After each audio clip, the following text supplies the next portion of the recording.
Yeah, that's a declaration, not an observation, but that statement still stands. By the way, let me also. No, that's a declaration, not an observation. We'll have to have the conversation before the House caucus. But first things first, we still have to get the national security bills over the finish line.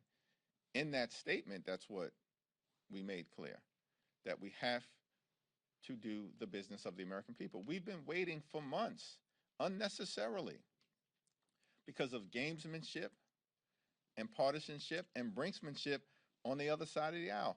First, the extreme MAGA Republicans said, we can't meet the national security needs of the American people until we make changes to border policy. And then the extreme MAGA Republicans killed a border policy bipartisan piece of legislation. Then we were told that the extreme MAGA Republicans could not address the national security needs of the American people until a spending bill was completed. Democrats provided the support necessary to make sure that we funded the government in a manner that was compassionate and comprehensive and met the needs of the American people. And then we went on to another excuse from the extreme MAGA Republicans.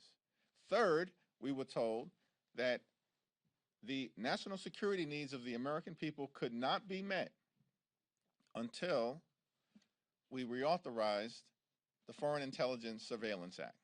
Even though we were promised, after finishing the spending bill, that the first order of priority upon our return to Washington in April would be national security legislation.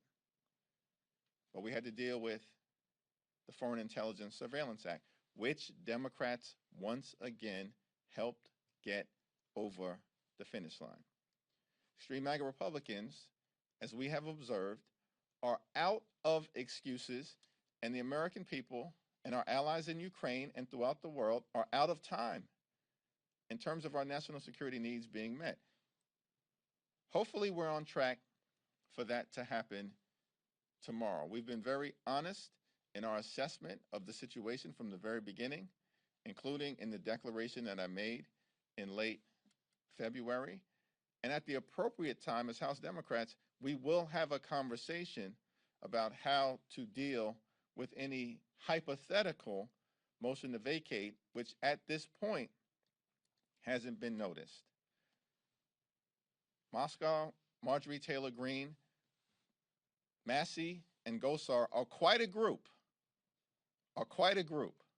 and I'm sure that will play some role in our conversation.